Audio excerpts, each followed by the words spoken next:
ناظرین آپ کو بتائیں Islamabad high court M D CAT test سے متعلق درخواست پر سماعت عدالت نے پی ایم ڈی سے معاملے کے حل کے لیے تجاویز طلب کر لی۔ جسٹس ارباب محمد طاہر نے کیس کی سماعت کی۔ عدالت نے کیس کی سماعت کل تک ملتوی کر دی۔ مزید کیا تفصیلات ہیں بتا رہے ہیں ہمارے نمائندے راجہ رخسار احمد۔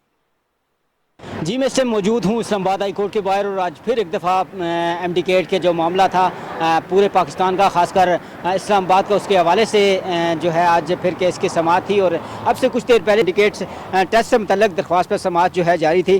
عدالت نے پی ایم ڈی سی اور سے معاملے حل کرنے کی تجویز جو ہے طلب کر لی۔ اسلام آباد ہائی کورٹ کے جسٹس ارباب طاہر نے اس کیس کی سماعت کی، اور خاص کر جو ہے پی ایم ڈی سی کے حکام کے اور وکیل جو ہے ان کے جنگیر جدون عدالت میں پیش ہوئے۔ درخواست گزار طلبہ کی جانب سے عادل قاضی بھی عدالت میں پیش ہوئے۔ ان کی رپورٹ کے مطابق پیپر میں 30 سوالات آؤٹ آف سلیبس آئے تھے۔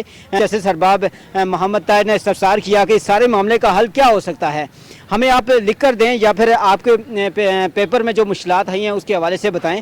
تو اس حوالے سے پھر انہوں نے جسٹس ارباب محمد طاہر نے یہ بھی استفسار کیا کہ پنجاب میں 190 نمبر لینے والے تقریباً 3000 طلبہ ہیں، جبکہ اسلام آباد میں صرف جو ہے 3 طلبہ ایسے ہیں جن نے 190 نمبر حاصل کیے۔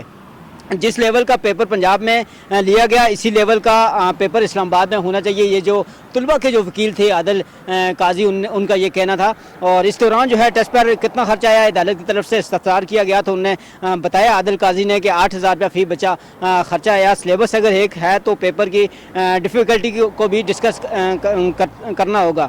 جسٹس ارباب محمد طاہر نے یہ بھی استفسار کیا بعد جو ہے ایسا نہ کریں کہ اضافی نمبر 18 دے دیں، اور اس کے بعد جو ہے کیونکہ یہ معاملہ ایک دفعہ پھر سے اگر اس کے بعد بھی کبھی جو ہے کہ ایسا معاملہ پیش آتا ہے تو کوئی بھی اسٹوڈنٹ جو اس کے معاملے کو چیلنج کر سکتا ہے۔ آج جو ہے یہ سارا بحث و مباحثہ جاری تھا، اس کے بعد یہ سماعت جو ہے کل تک کے لیے ملتوی کر دی گئی اور کل اس کا حتمی فیصلہ سنایا جائے گا۔ جی Islamabad high court M D CAT test سے متعلق درخواست پر سماعت ہوئی۔ عدالت نے پی ایم ڈی سی سے معاملے کے حل کے لیے تجاویز طلب کر لی۔ جسے ارباب محمد طاہر نے کیس کی سماعت کی۔ عدالت نے کیس کی سماعت کل تک ملتوی کر دی۔ بہت شکریہ راجہ رخسار تفصیلات سے آگاہ کرنے کے لیے۔